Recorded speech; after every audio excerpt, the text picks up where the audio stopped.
Bismillahirrahmanirrahim. Alhamdulillahi Rabbil Alamin.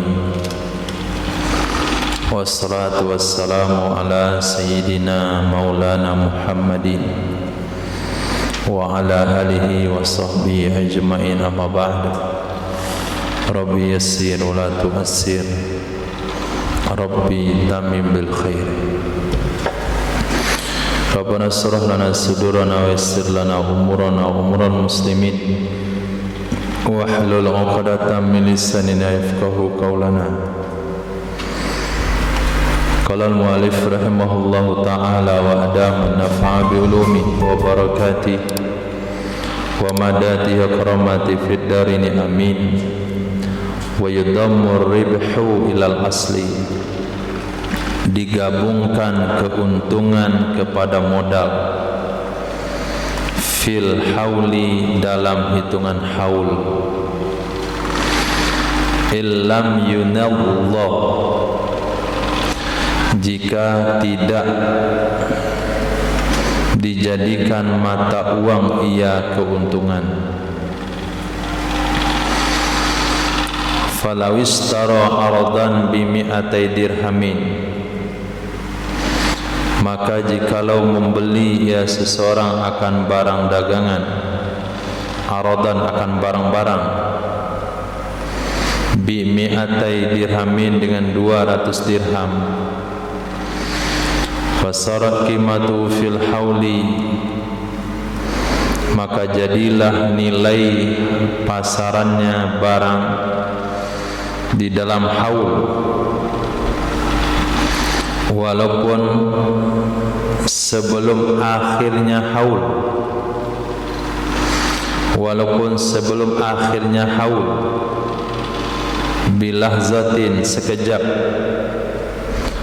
5 menit sebelum berakhir haul. Berapa sampai nilainya? Salasa mi'atin, 300 dirham. Zakkaha akhirahu, niscaya mengeluarkan zakat ia seseorang akannya 300 dirham, akhirahu di akhirnya tahun,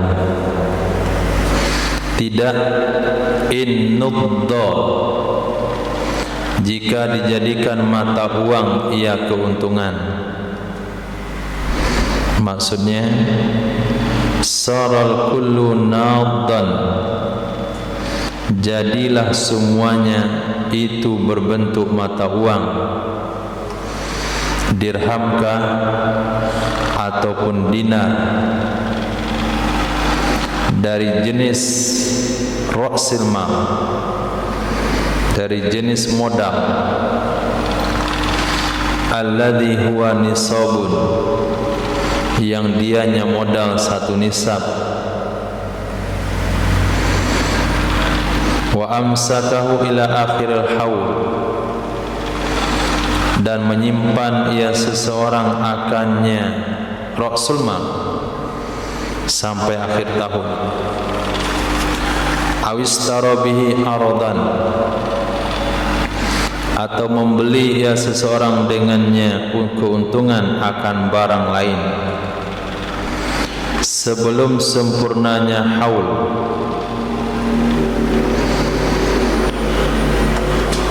Fayafridu ribhu bihauli fil azhar, maka berdiri sendiri keuntungan dengan haulnya menurut pendapat Azhar.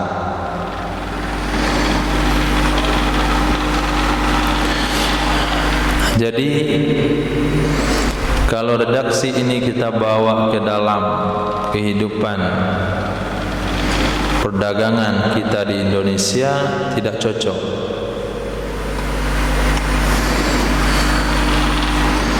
Karena antara modal dan keuntungan mata uangnya sama, mata uangnya sejenis. Kalau kita, yang dimaksudkan di sini ketika dia membeli barang dagangannya dengan modal dirham, tapi keuntungan per bulan dia belikan ke dinar. Nah, uang dinar dia simpan, tidak lagi dibelanjakan menjadi modal. Setiap dapat keuntungan, misalnya jualan donat, satu donat 800 rupiah, dijual 1000, dapat keuntungan 200. Jadi 800 dia masukkan ke kotak modal, 200 dimasukkan ke kotak keuntungan. Begitu terus. Nah, jadi nanti kalau belanja donat lagi atau belanja barang lagi, dia pakai kotak modal. Kotak keuntungan nggak pernah dibuka, khusus disimpan. Nggak pernah diambil uang kotak untuk untung untuk beli barang lagi, nggak pernah. Itu maknanya yunabdah, dijadikan mata uang sendiri. Tetapi di tempat kita nggak bisa dibuat begitu. Kenapa? Karena yang di kotak modal dengan di kotak keuntungan sama-sama rupiah. Nah, sama-sama rupiah. Kalau di sini modalnya dirham, kotak keuntungannya dinar, maka dinar dia akan berjalan sendiri dengan hitungan haulnya, ditahan sampai senisab, maka berawallah haulnya keuntungan dan dia dikeluarkan zakat secara tersendiri. Nah, maka dikatakan di sini digabung keuntungan kepada modal dalam hitungan haul kalau tidak dibuat begitu. Artinya sistemnya adalah sistem dagang orang tak bersekolah. Nah, apa sistem dagangnya? Berapa dapat uang, beli lagi barang, dapat uang beli barang, dapat uang beli barang. Tidak pernah berpikir, tidak ada perhitungan terjual satu barang berapa untung berapa modal, tuh nggak pernah dipisahkan. Nah, kalau orang yang dagang betul-betul dagang, ini terjual barang nih, nah modal berapa, nah keuntungan berapa, itu dipisah. Kalau kita dagang, antum dagang,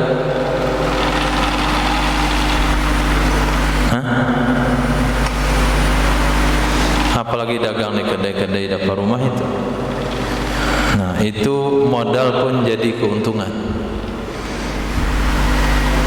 Modal jadi keuntungan. Beli beras sambil uang kotak, beli minyak beli uang kotak, bapak mesti rokok beli uang kotak. Nah, habis isi kedai, habis isi kotak, kemudian kumpulkan lagi, cari modal lagi. Itu namanya dagang-dagangan. Nah, ada dua sistem perdagangan. Pertama, keuntungan dipisah. Yang kedua, keuntungan dicampur ke modal. Nah, banyak prakteknya sekarang adalah keuntungan dicampur ke modal. Berapa saja dapat uang belikan barang, dapat uang belikan barang. Syukur-syukur kalau pedagang itu memisahkan antara uang kedai dengan uang pribadi, uang harian. Itu syukur, itu dapat pedagang yang cerdas tuh hari ini, memisahkan uang kedai dengan uang harian. Yang tidak memisahkannya tunggu saja, nah, kebangkrutan. Kenapa? Kalau habis uang harian mesti nggak makan, ya nggak makan. Kalau pedagang yang betul-betul pedagang, ini uang harian nih, untuk beli beras nggak cukup, ya beli sedikit. Uang kedai banyak, maka antum akan ambil untuk beli beras. Nah, rumus pedagang nggak boleh ngambil. Nggak ada uang nih, nggak makan hari ini, harus nggak makan. Cina kalau dagang, kalau belum kaya belum ganti baju. Nah, itu sistemnya. Dia nggak ganti bajunya, itu aja baju tiap hari, sehingga sedih orang lihat dia. Jarang orang menawar barangnya, udah kaya baru beli mobil. Nah, kalau orang kita nggak, awal buka kedai langsung ada mobil. Karena uang yang dipinjam daripada bank itu sebagian untuk dagang, sebagian untuk mobil. Nanti hasil kedai cicil utang ke bank tiap bulan. Nah, terus begitu.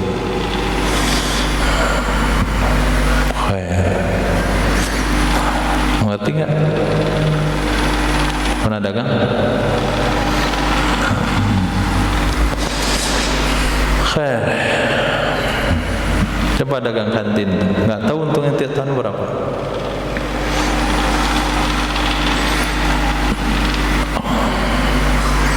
Nah, tidak kalau dijadikan nab. Kalau keuntungan dijadikan mata uang disimpan secara tersendiri, maka dia tidak digabungkan zakatnya, tidak digabungkan hitungan haulnya. Zakat digabungkan kalau jenisnya sama ya. Qala fil Muharrari, berkata ia Imam Rafi'i dalam kitab Muharrar, fa idza istara 'aradan bi mi'atai dirhamin, apabila membeli ia seseorang akan barang-barang dengan nilai 200 dirham, wa ba'ahu ba'da sittati ashhur, lalu menjual ia seseorang akannya barang-barang setelah 6 bulan dengan nilai 300, dan nilai 300, wa amsakaha, dan menyimpan ia seseorang akannya 300 ila tamamil hauli, sehingga genap 1 tahun.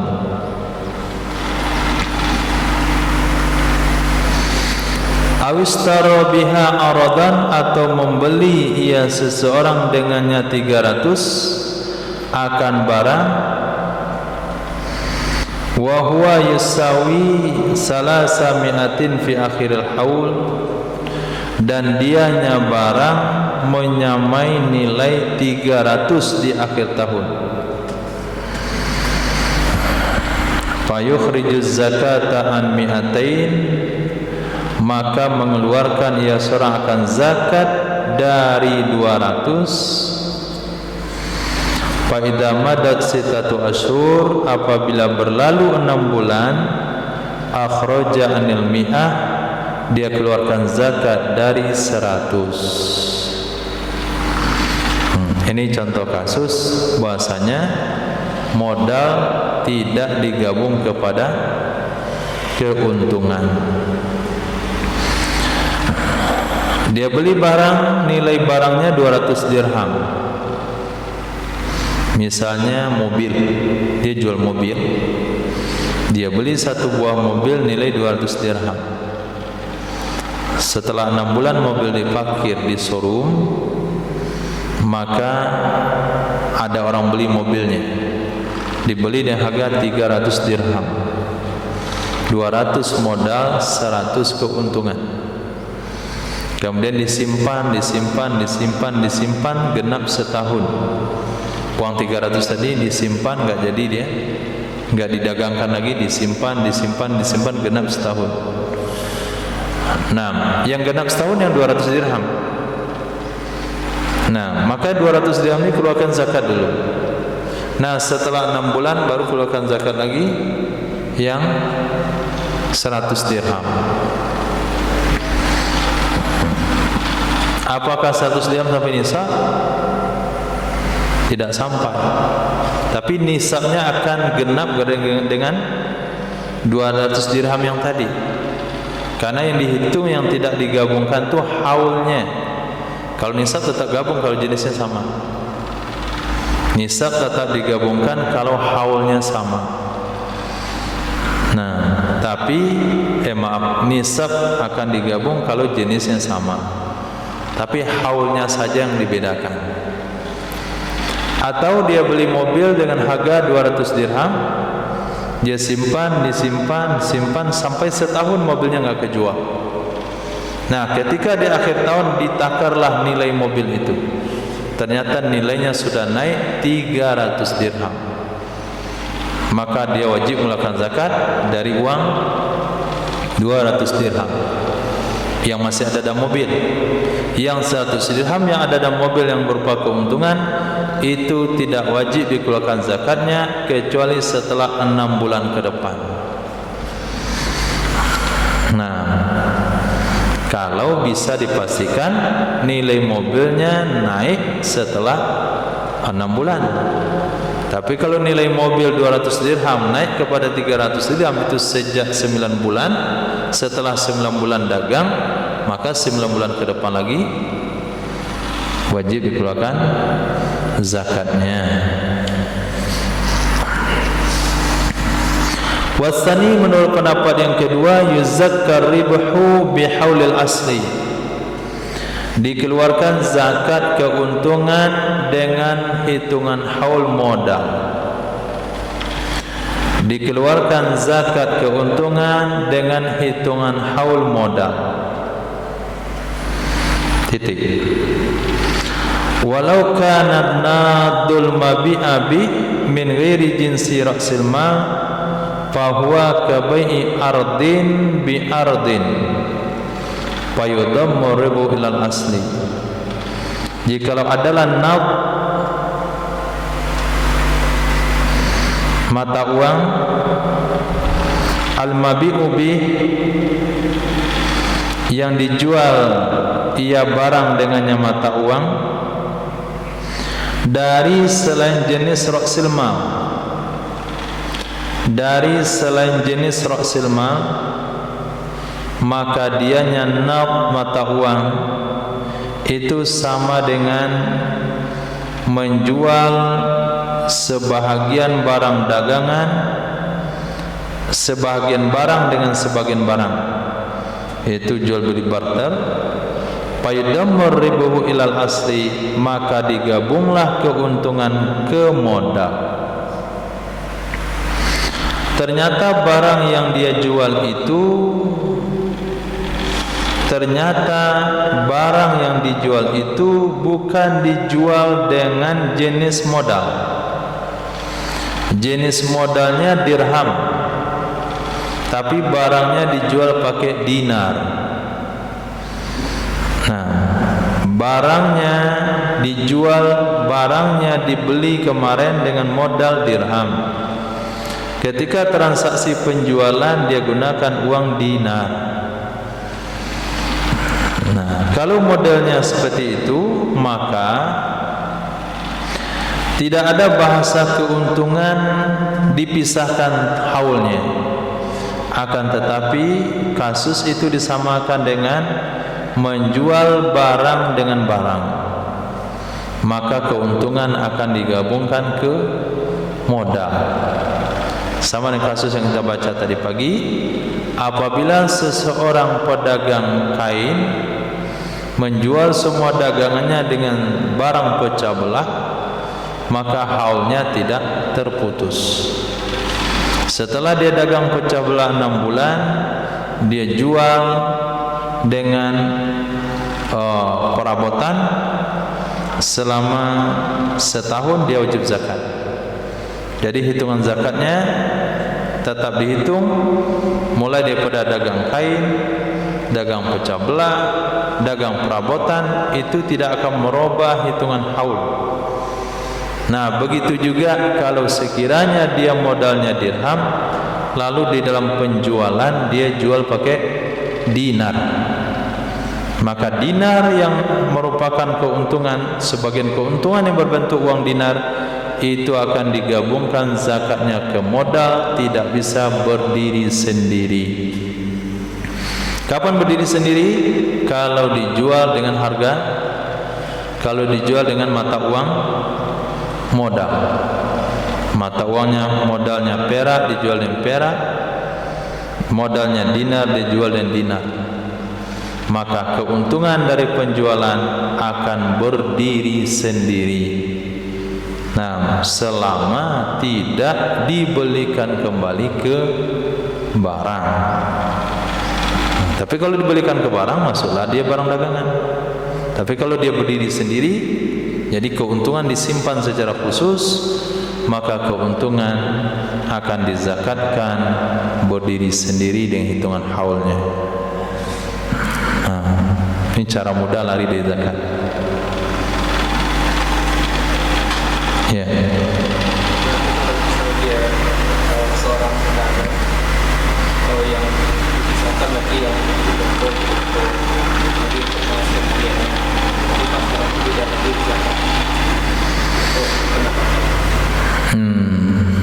Itu sama. Yang dibedakan itu dia jual ini apa yang sebetulnya ini handphone. Nah, dia jual handphone, modalnya 3 juta, jual 3.750.000, 3 juta dimasukkan ke dalam modal yang akan dibelikan barang lagi, 750.000 dia pisahkan. Menjadi keuntungan. Mungkin dari 750.000 itu kan penghasilan kotor, dikeluarkan sewa toko dan sebagainya, sehingga bersihnya 500.000. Jadi 500.000 disimpan terpisah. Ini yang terpisah. 500 ini memang modal terpisah. Yang 3 juta masuk lagi ke modal. 3 juta masuk lagi ke modal. Ini modal. Kemudian 500.000 ini namanya keuntungan. Nah, yang 150.000 itu adalah gaji dia dan bekerja untuk makan. Nah, begitu 3 bagi begitu, baru zakatnya pisah-pisah.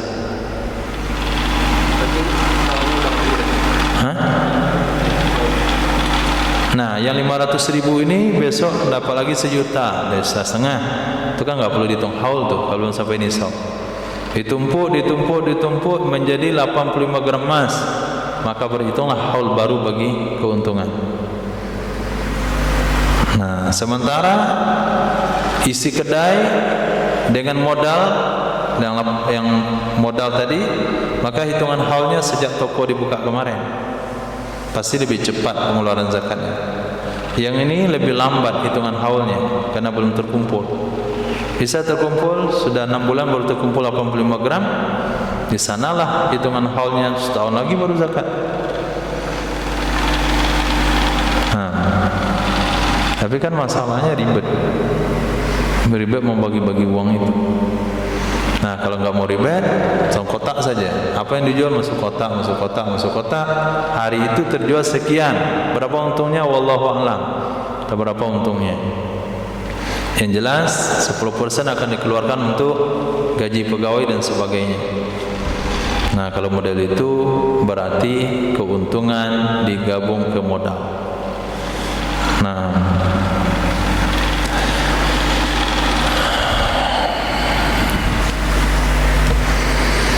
wakilah menurut pendapat yang kedua alal khilaf fima huwa min jins. Kalau sekiranya barang dagangan dijual dengan mata uang yang bukan berasal dari modal, maka itu sesuai dengan khilaf pada barang-barang yang kalau dia dari jenisnya. Khilaf juga yang dijual dari jenisnya. Modalnya dirham, dijual pakai dirham. Kan ada 2 pendapat, digabung ke modal dan dipisah. Ikut khilaf tersebut. Walau kana ra'sul malu duna nisabin, jikalau adalah ra'sul mal kurang 1 nisab. Jikalau adalah ra'sul mal kurang 1 nisab, ka anistara ardan bi mi'ati dirhamin, seperti menjual ia seseorang akan barang dagangan dengan nilai 100 dirham. Seperti membeli ia seorang akan barang dengan nilai 100 dirham. Wa ba'ahu ba'da 6 ashur, lalu menjual ia seorang akannya barang setelah 6 bulan dengan nilai 200 dirham. Wa amsakahuma, menyimpan ia seorang akan keduanya 200 dirham sehingga genap haul beli, sehingga genap haul dari membeli, bukan haul menjual, haul membeli. Wa'tabar dan nisab akhiral hauli faqat, kita akan hitung nisab di akhir tahun saja, dan kita memperhitungkan nisab di akhir tahun saja. Zakahuma, nisab mulakan zakat ia seorang akan keduanya 200 dirham. In damanna ribah ilal asli, kalau kita berpendapat gabungkan keuntungan ke modal. Wa illa, jika tidak, dia ikut pendapat modal-modal, keuntungan-keuntungan. zakka ma taribihi ba'da sittati asyurin ukhra. Mengeluarkan zakat ia seseorang 100 keuntungan setelah 6 bulan berikutnya.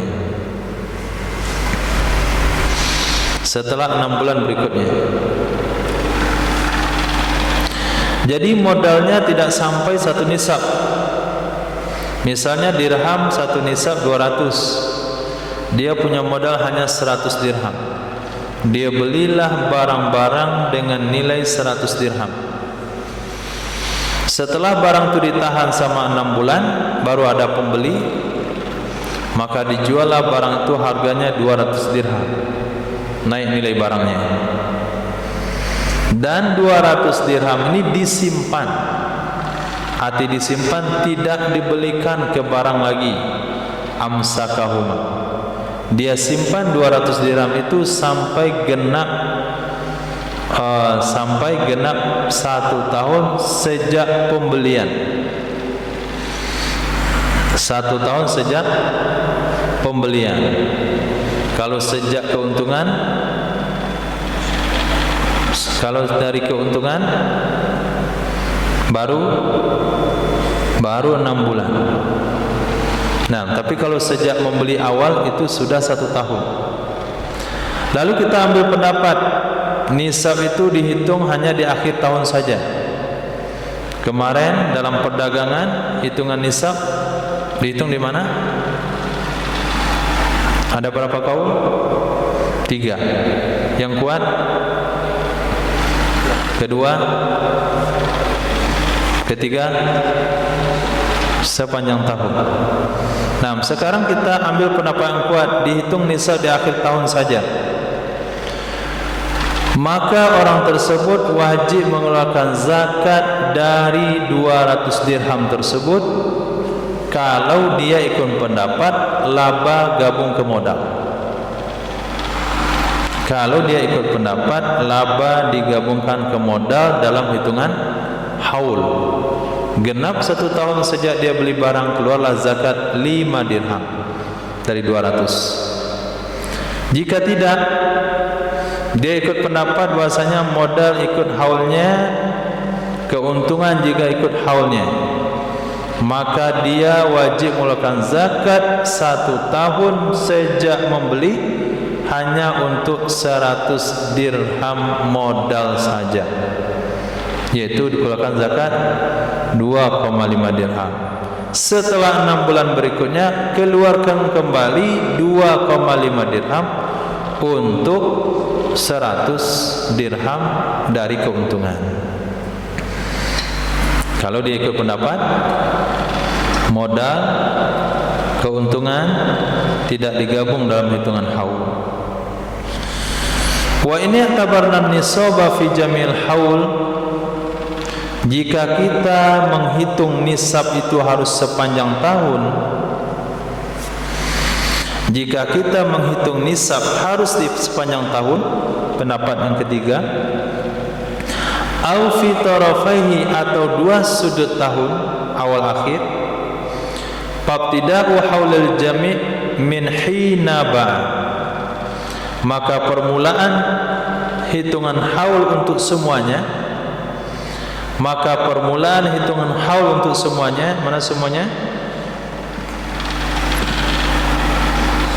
100 modal sama 100 keuntungan itu setelah 6 bulan. Itu dari sejak menjual. Dari sejak menjual wanaddo dan setelah jadi mata uang. Fa in tamma, maka apabila sempurna ia, zakal mi'atain, nisya dia akan mengeluarkan zakat 200 dirham tersebut secara serentak. Jadi bergantung kepada pendapat orang tersebut dalam menilai syarat wajib zakat tijarah. Kalau diperhitungkan cuma akhir tahun, maka zakatnya ada 2 kemungkinan. Kemungkinan pertama, 1 tahun sejak membeli barang langsung keluarkan zakat 200 dirham. kalau dia pendapatnya gabung. Tapi kalau pendapatnya pisah, modal sama keuntungan dipisah, maka zakatnya dicicil 6 bulan sejak keuntungan atau 1 tahun sejak membeli. Kalau kan zakat dulu 100, kemudian 6 bulan lagi 100. Tapi kalau dia ikut pendapat hitungan nisab itu dalam perdagangan mesti sepanjang tahun sama dengan emas perak, atau di awal di akhir tahun, maka hitungan haul tidak bermulai sejak membeli. Karena ketika membeli baru 100 nilainya. 200 itu setelah setengah tahun. Berarti dari sanalah, dari sejak terjual barang itulah hitungan haul bermula. Nah, kalau dia simpan setahun ke depan, sempurna 200 kena zakat, kalau enggak. Titik.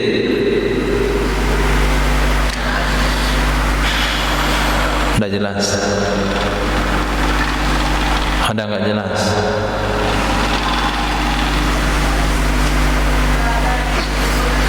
Wal asahu anna waladul ardi minal hayawan ghairas saimati kal khayli wal jawari wal ma'lufati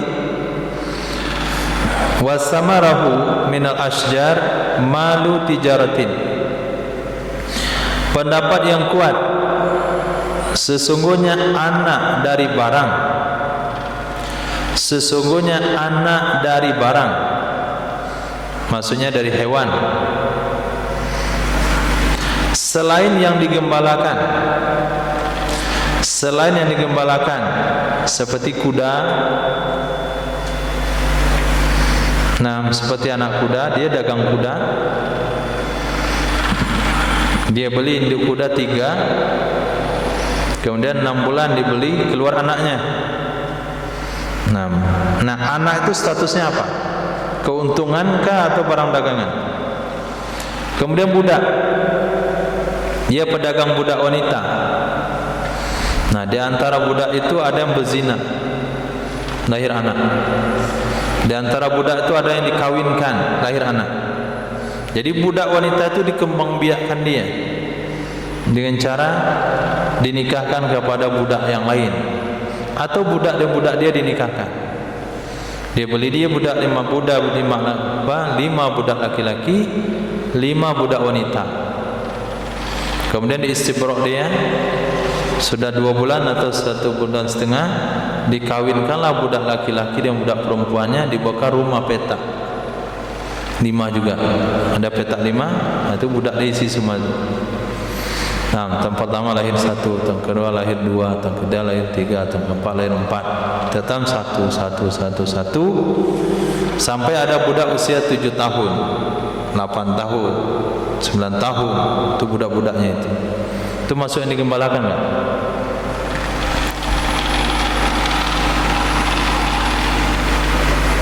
Hah? Masuk yang digembalakan? Enggak masuk. Karena budak tidak masuk zakat. Itu juga kuda. Begitu juga maklufah. Hewannya kambing, hewannya sapi. Jualannya adalah jualan kambing, jualan sapi. Tapi anak dari hewan itu dikasih makan, enggak digembalakan. Kemudian buah dari pohon, dia ternyata dagang pohon. Nah, dagang pohon. Hari ini kan bukan dagang bibit saja orang, dagang pohon. Dagang pohon mangga. Nah, ketika dagang pohon mangga itu berbuah, orang belum datang pembeli. Nah, buah dari mangga, buah dari kelapa mungil, kelapa mini, mangga mini, pohonnya mini, buahnya besar-besar.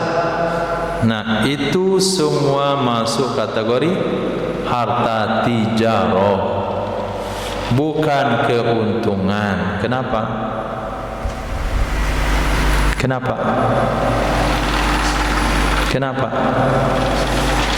Karena definisi tijarah itu adalah sesuatu keuntungan yang didapat dengan muawadah. Itu bukan muawadah, itu proses.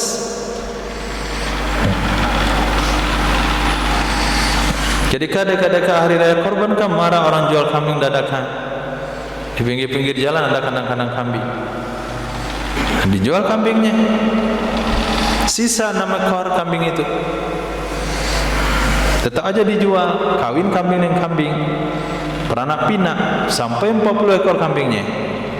Daripada kambing yang didagangkan ini enggak ada pembeli. Dia kawin beranak, kawin beranak, kawin beranak. Tapi anaknya enggak digembalain, anaknya dikasih makan. Maka anak kambing ini termasuk barang dagangan. Maka dihitung di akhir tahun dengan anak-anaknya. Kecuali kalau anaknya setiap lahir anak dipisahin. Lahir anak dipisahin, anak dipisahin, kemudian digembalakan. Maka anak kambing itu nanti nisabnya adalah nisab kambing yang digembalakan. Nah, begitu cara perhitungannya.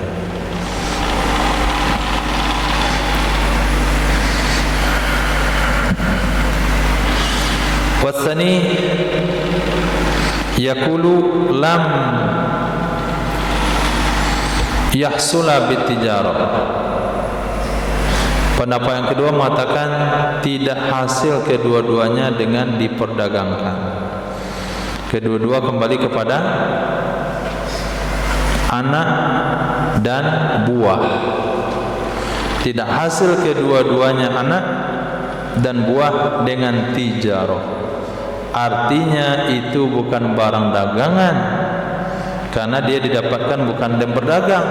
Itu didapatkan yang proses alami. Proses alam itu bukan proses perdagangan.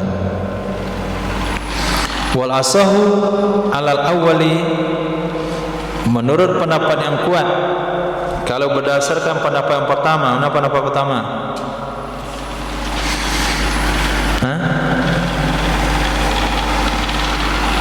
Termasuk barang dagangan. Anna haulahu haulul asli, sehingga sesungguhnya hitungan haulnya yang lahir daripada barang dagangan atau buah-buahan dari pohon yang didagangkan itu ikut haul modal. Ikut haul modal.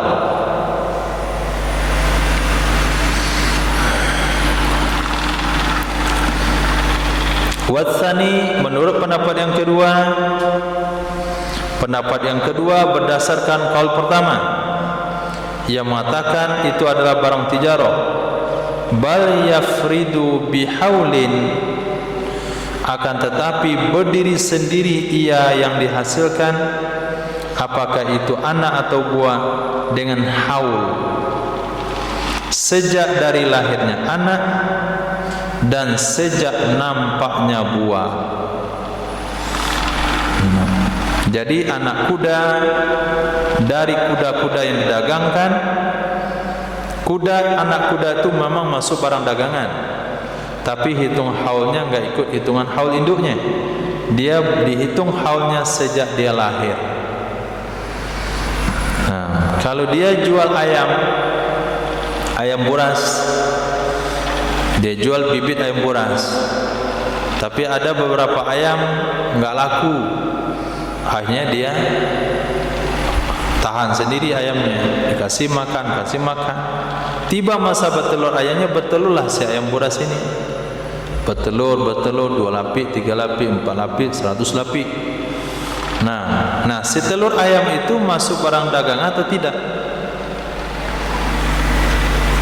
Pendapat yang kuat? Iya. Pendapat yang kedua? Tidak. Kalau kita ikut pendapat yang kuat, iya, itu telur itu ikut haul ayam atau haulnya sendiri? Pendapat yang kuat ikut haul ayam. Pendapat yang kedua berdiri sendiri. Nah, begitu hukum fikih itu. Terbagi-bagi, terkotak-kotak. Biarin saja dia terkotak-kotak, asal kita jangan berkotak-kotak pula. Santai saja.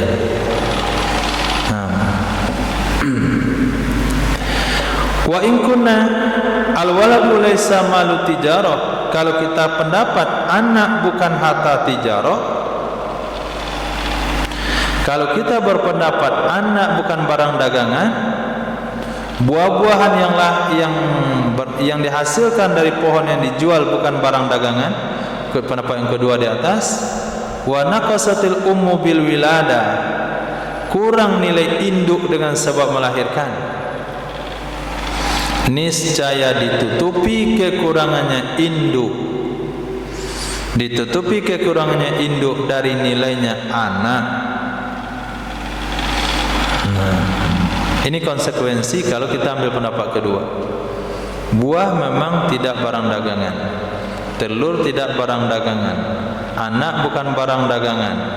Tapi pasti budak yang sudah melahirkan satu kali itu beda harganya dengan budak yang belum melahirkan.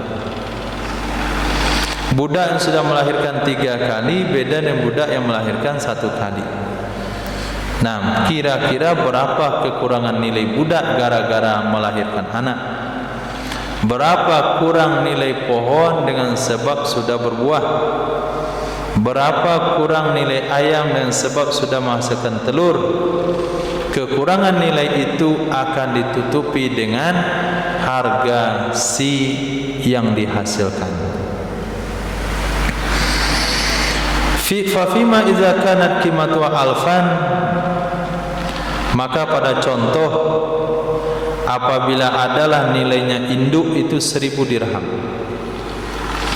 apabila adalah nilai pasarannya induk 1000 dirham, wasarat bil wilada 900, dan jadi ia induk dengan sebab melahirkan, jadi ia induk dengan sebab melahirkan nilainya 900 dirham.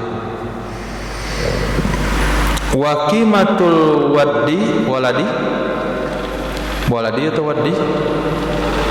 waladi, kita saya tinggal lamnya. Wa qimatul waladi 200, dan nilai dari anak adalah 200. Nilai anak adalah 200. Yuzakkal alafu, niscaya dikeluarkan zakat tetap 1000. Niscaya dikeluarkan zakat akan yang 1000. Wasati kalamu fil abdis saimah, nanti akan ada pembahasan pada barang dagangan yang digembalakan. Nanti akan ada pembahasan pada barang yang digembalakan. Bagaimana kalau sekiranya anak yang lahir itu digembalakan, hukumnya nanti dibahas.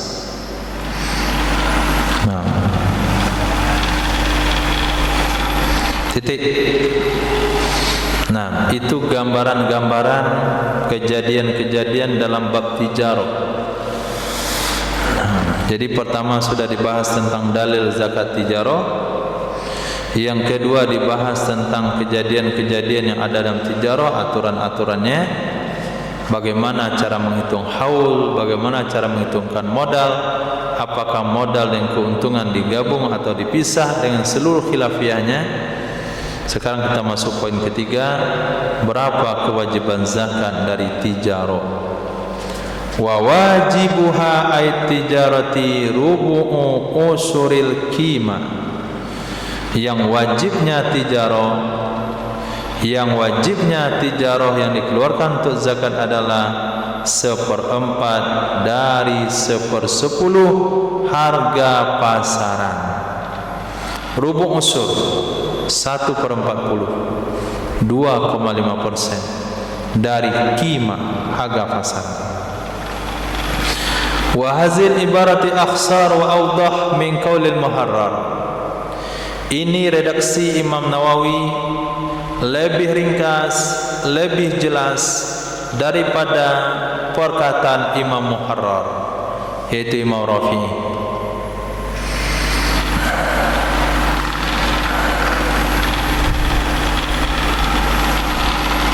Nah, bagaimana redaksi daripada Imam Muharrar? Redaksinya begini, agak ribet, agak panjang. Wal mukhraju lizzakati min malit tijarati al-qimah.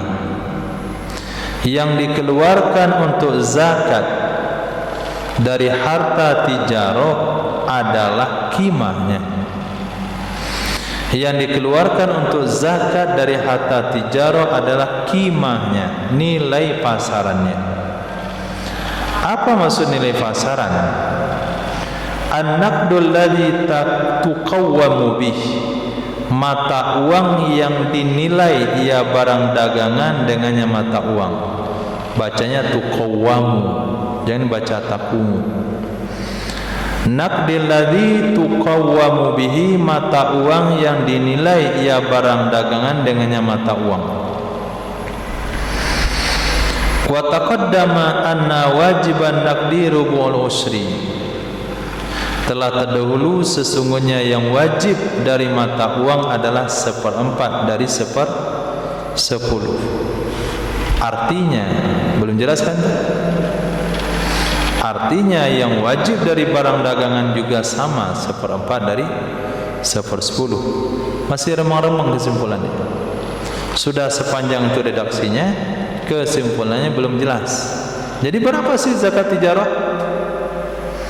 Yang dikeluarkan zakat tijarah adalah kimahnya, nilai pasarannya. Nilai pasaran itu dirubah kepada bentuk mata uang yang dia dinilai di mata uang tersebut. Dan sudah terdahulu dapat mata uang, zakatnya adalah 1/4, 1/10. Panjang tidak jelas. Tapi redaksi Minhaj jelas sekali. Wajibu tijarah rubul usri al-qimah. Ringkas. Kewajiban dari tijarah adalah 1/4 dari harga pasaran. Sedangkan ibarat wajiz, wa ammal mukharraju fahuwa rubu'ul usril qimah. Adapun yang dikeluarkan yakni 1/4 dari 1/10 harga pasaran barang. Qimah harga pasaran barang, itu harga modal. Titik. Fa in malakal arda binaqdin kuwima bih, in malaka binisabin darohima au dananir, maka jika memiliki ia seseorang akan barang dagangan al-arda binaqdin dengan naqad, dengan mata uang, kuwima bihi, nisya dihargakan. Arti dihargakan itu maknanya dinilai harga pasaran ia barang-barang dengannya nakad tersebut. Dengannya nakad tersebut, in malaka binisabin, jika dia memiliki barang dagangan tersebut dengan senisab modal. Jika dia memiliki barang dagangan tersebut dengan senisab, baik dirham ataupun dinar. Wa in kana ghaira naqdil baladil ghalib, jika walaupun ada ia dinar atau dirham bukan nakad negeri yang biasa, sama dengan kita di Indonesia, dinar dan dirham itu bukan mata uang balad yang biasa. Yang biasa adalah rupiah. Begitu juga dunahu, di bawahnya satu nisab menurut pendapat ashab. Nah, kalau barang dagangan dia dulu itu dibeli dengan mata uang emas dan perak, maka di akhir tahun nilai isi kedainya harus berdasarkan mata uang tersebut. Kalau pembelinya dirham pakai dirham, kalau pembelinya dinar pakai dinar. Kalau modalnya kemarin sampai satu nisab ataupun tidak sampai.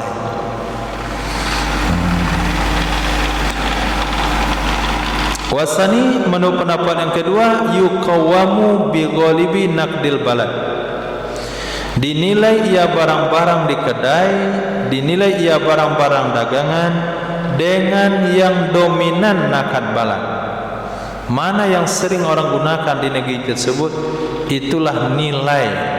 Dengan mata uang itulah dinilai barang dagangannya.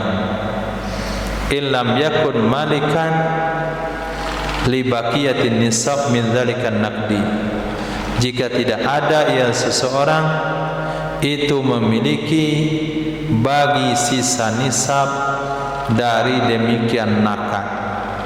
Jika tidak ada ia seseorang memiliki bagi sisa nisab dari demikian naqad.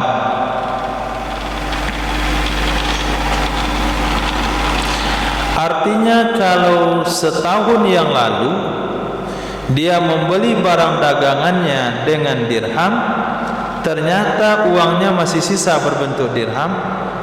Dia beli barang dagangnya pakai dinar, ternyata modalnya masih tersisa berbentuk dinar. Ini sepakat seluruh ulama di akhir tahun harus dinilai dengan mata uang tersebut. Nah, nggak boleh pakai rupiah, harus pakai dinar kalau modalnya kemarin pakai dinar, harus pakai dirham kalau modalnya kemarin pakai dirham. Kenapa? Karena dia masih menyimpan sisa dari modal. Tapi kalau sekiranya modalnya habis dia belikan ke barang semuanya, habis semuanya dibelikan ke barang, apakah modalnya dinar atau modalnya dirham, menurut pendapat yang kedua, di akhir tahun boleh barang-barang dagangannya dinilai dengan rupiah. Kalau dia di Malaysia dinilai dengan ringgit. Nah, menurut pendapat yang kuat tetap nggak boleh, harus pakai dinar atau pakai dirham. Ini pendapat yang kuat.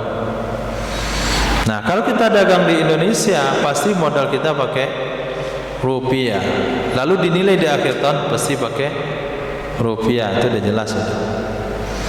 Ini bagi orang yang punya dinar dan dirham yang terjadi khilafiyah.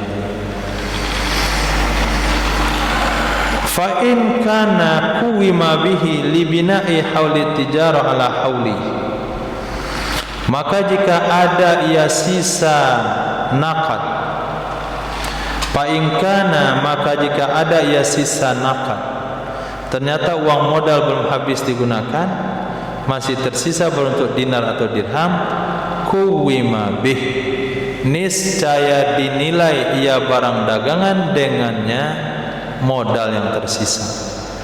Bihi, dengannya modal yang tersisa. Untuk apa? Untuk melanjutkan haul tijarah atasnya modal. Untuk melanjutkan haul tijarah di atas haulnya modal.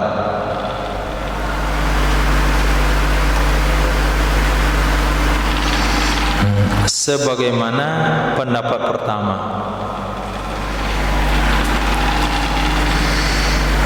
Ka'anistara ardan bimi'ati dirhamin,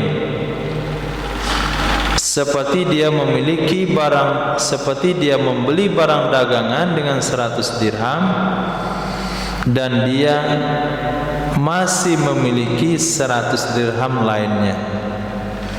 Dia beli barang dagangannya dengan nilai 100 dirham dan dia memiliki 100 dirham yang lainnya. Berarti masih ada 100 dirham yang belum dibelikan ke barang. Maka di akhir tahun wajib dinilai barang dagangannya pakai dirham, supaya haul perdagangan itu melanjutkan haul daripada modal. Nah, supaya haul perdagangan melanjutkan daripada haul modal. Paham? Dia memiliki 200 dirham, sudah sampai senisa selama 5 bulan. Bulan ke-6 dia belikan 100 dirham ke barang dagangan, maka 7 bulan ke depan perdagangnya sudah boleh dihitung nilainya. Kenapa? Karena perdagangan bukan mengawali haul, tapi melanjutkan 5 bulan haul modal yang 200 dirham tadi. Tapi kalau 200 dirham dibelikan semuanya, nah, menurut pendapat yang kedua nih, kalau 200 dirham dibelikan semuanya, nggak ada yang sisa, maka boleh dinilai dengan mata uang lain. Titik. Pendapat yang pertama tetap nggak boleh, tetap nggak boleh. Mau sampai senisab modalnya, tidak sampai senisab, tersisa sama dia, habis dibelikan semuanya, haul di akhir tahun perdagangan mesti dinilai dengan mata uang modal. Itu pendapat yang kuat. Au malaka bi ardin lil kinyah. Nah, pertanyaan tadi, bagaimana kalau dia miliki barang dagangan itu dengan barang? Dia membeli barang dagangannya bukan dengan nakad, tapi dia memiliki barang dagangnya bi ardin, dengan barang juga, lil kinya, untuk disimpan. Fa bi ghalibi naqdil balad, maka akan dinilai di akhir tahun dengan yang biasa, dengan yang dominan mata uang negeri tersebut, dari dirham atau dinar. Yuqawwamu, dinilai ia barang dagangan.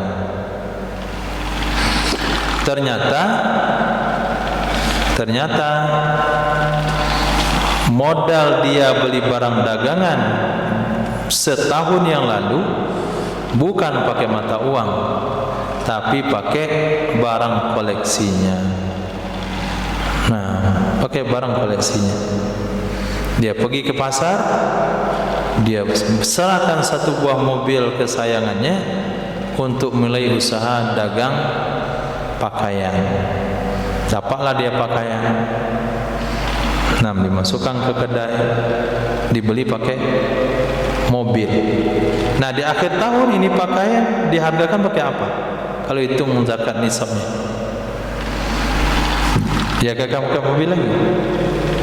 Tidak, pakai nakad ighali, bukan pakai mata uang pembeli mobil. Nah, pakai mobil lah dihargakan. Mobil kan nggak bisa. Dengan apa dia beli mobil itu dulu? Dengan dirham, ya dirham juga. Dan dinar juga. Oh, bukan. Tapi dengan mata uang setempat yang dominan apa? Wakaza, begitu juga kalau dia miliki dengan nikah. Kalau dia miliki barang dagangan itu dengan nikah. Coba buat contohnya Ihsan. Bagaimana memiliki barang pakai nikah?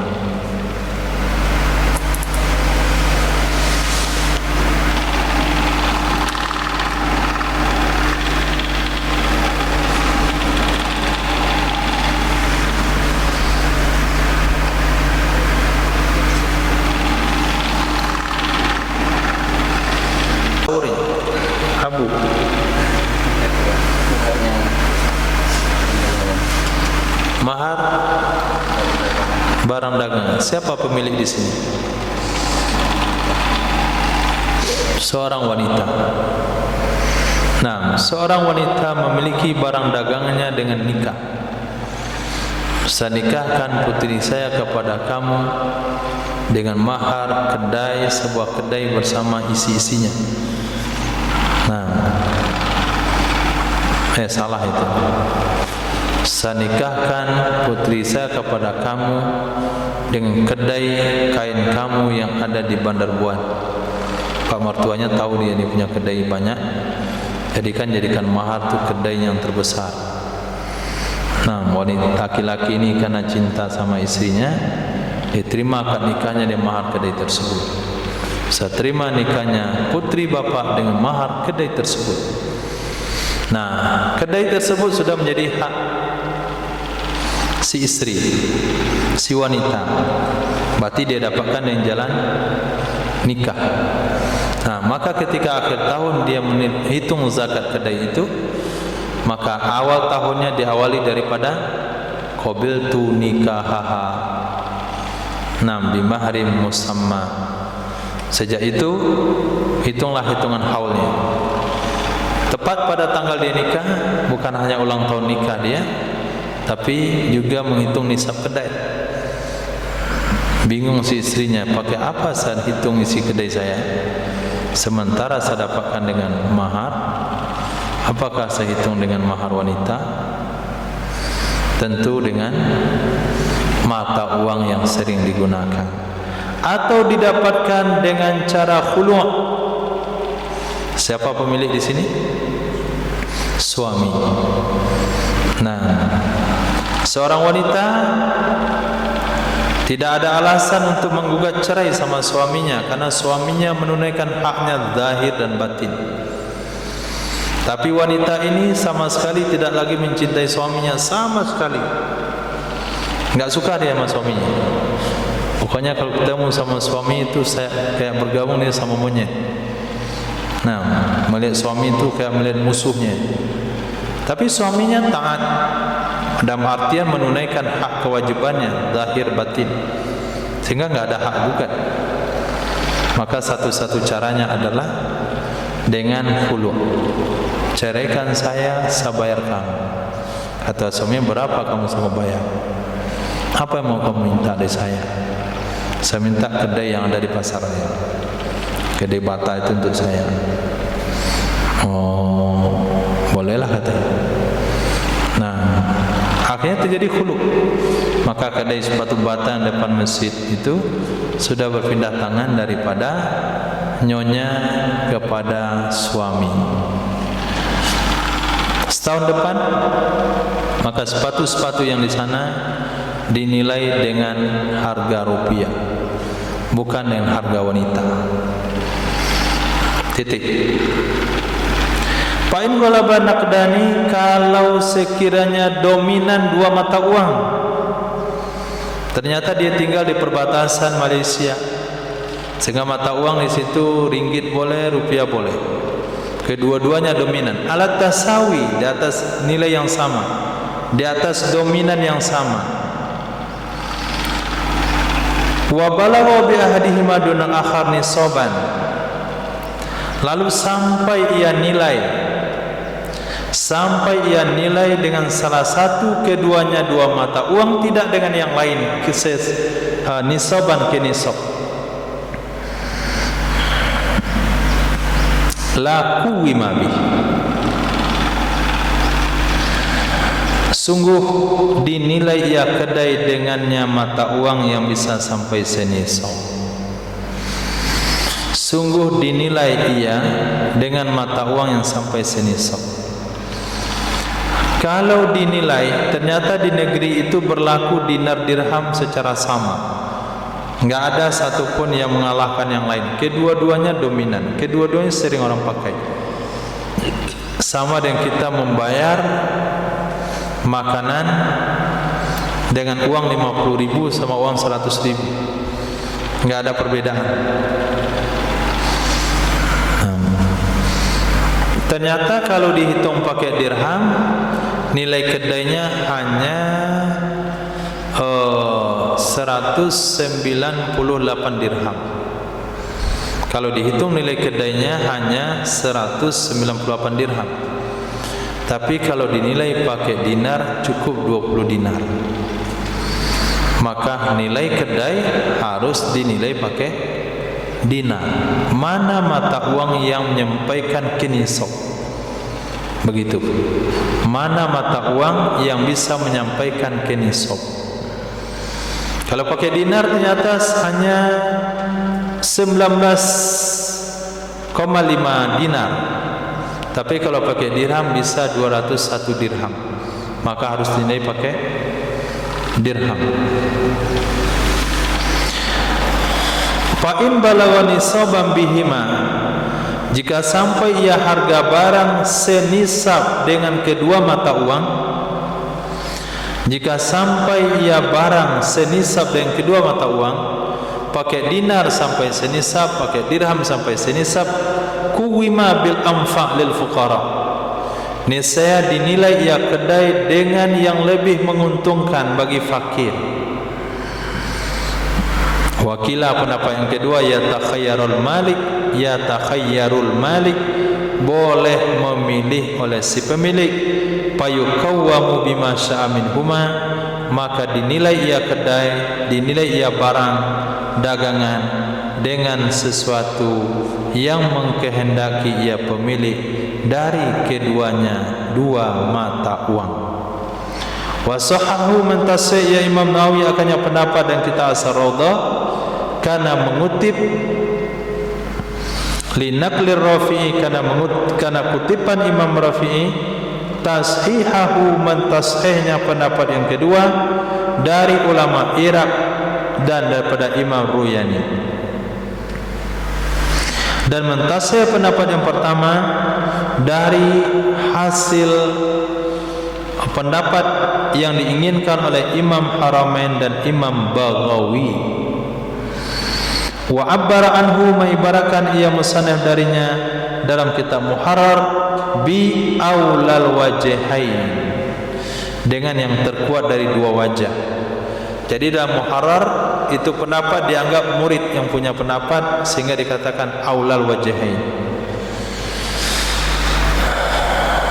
Titik.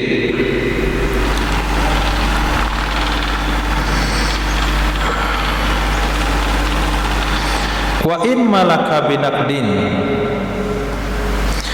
jika memiliki ia seseorang, maf'ulnya dia dibuang. Apa maf'ulnya? Maf'ulnya dibuang karena maklum. Apa maf'ulnya? Barang dagangan, bahasa Arabnya arad. Nah, arad. Jikalau memiliki ia seseorang akan barang dengan naqad atau dengan barang,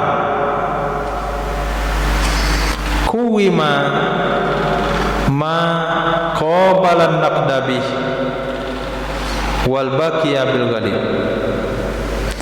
Jikalau memiliki ia seseorang akan barang dengan naqad dan arad, waw adalah mutlak jamak.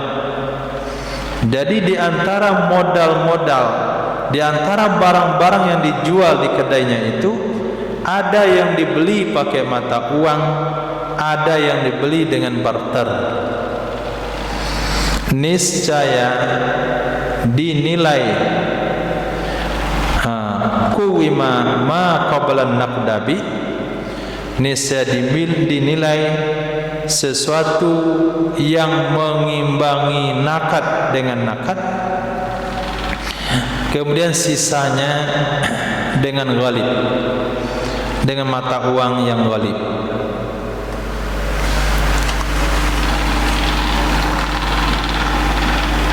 Dari nakad bala tersebut. Contoh,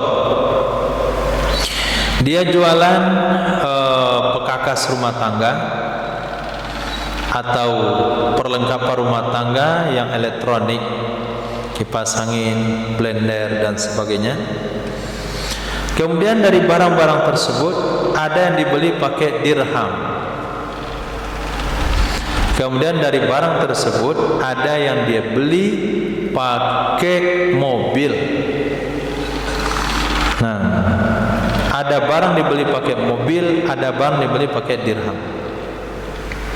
Lalu di akhir tahun, kedai elektroniknya itu dinilai pakai apa?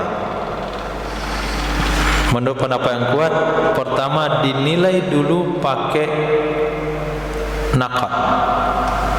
Naqad yang seimbang dengan modal dulu. Berapa kira-kira, apakah dispenser saja yang kira-kira setara nilainya dengan mata uang dulu. Kamu ingat? Berapa dirham modal kamu dulu beli barang ini? Oh, kata dia 100 dirham. Nah, sekarang barang-barang yang ada di kedai, barang-barang yang ada di kedai dia, cari beberapa barang yang setara dengan nilai 100 dirham. Nah, kalau sudah dapat beberapa barang setara nilai 100 dirham, berarti sudah keluar modal nakad yang dulu. Nah, sisanya tinggal dinilai dengan nakad ghalib. Kalau nakad ghalibnya dirham juga, itu enggak ada masalah lagi. Tapi kalau nakad ghalibnya adalah emas, maka dinilailah dengan emas. Maka dinilai dengan emas.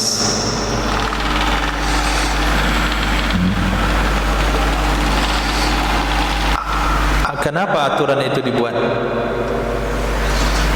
Nah, kenapa aturan itu dibuat?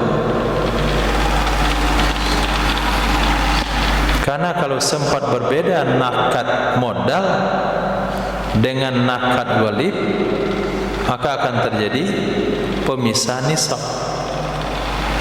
1 emas, 1 dirham. Tapi kalau sekiranya dipaku rata saja pakai dirham, otomatis nisabnya digabung semuanya. Jadi akan memberi efek pengaruh kepada hasil daripada zakat. Maka aturan itu perlu diketengahkan. Wa fima iza kana naqdu duna nisab wajhus sabi. Kemudian pada jumlah apabila adalah nakad itu kurang senisab, apabila adalah nakad kurang senisab, wa fima idza kana naqdu dunan nisab, kemudian pada kejadian fima itu jumlah mubtada, jumlah jar majrur jatuh untuk khabar muqaddam. Khabarnya adalah wajhus sabiq. Nah, pada kejadian yang telah terdahulu itu ada pendapat terdahulu, yakni apabila nakad kurang 1 nisab. Kalau nakad kurang 1 nisab, itu ada wajah yang telah terdahulu yang mengatakan harus dinilai dengan mata uang setempat. Wa tajibu fitratu aini tijarah ma'az zakatiha, wajib mengeluarkan fitrah ain tijarah bersama zakatnya karena berbeda sebab kedua-duanya. Fitrah tijarah, kapan barang tijarah wajib difitrahkan?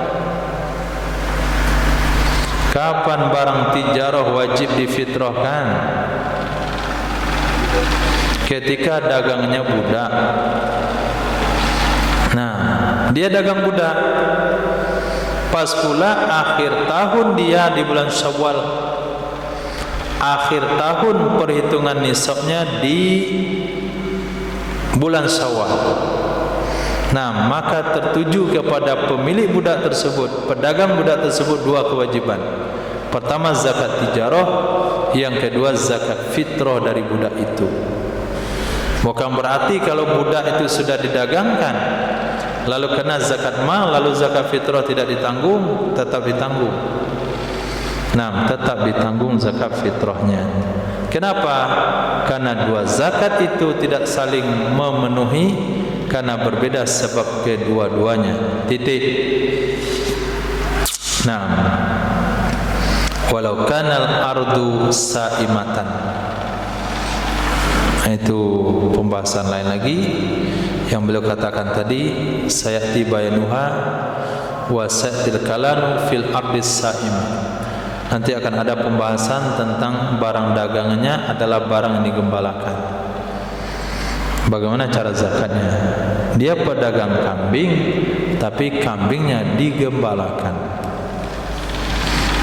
Apakah zakat kambing atau zakat tijarah? Wallahu a'lam.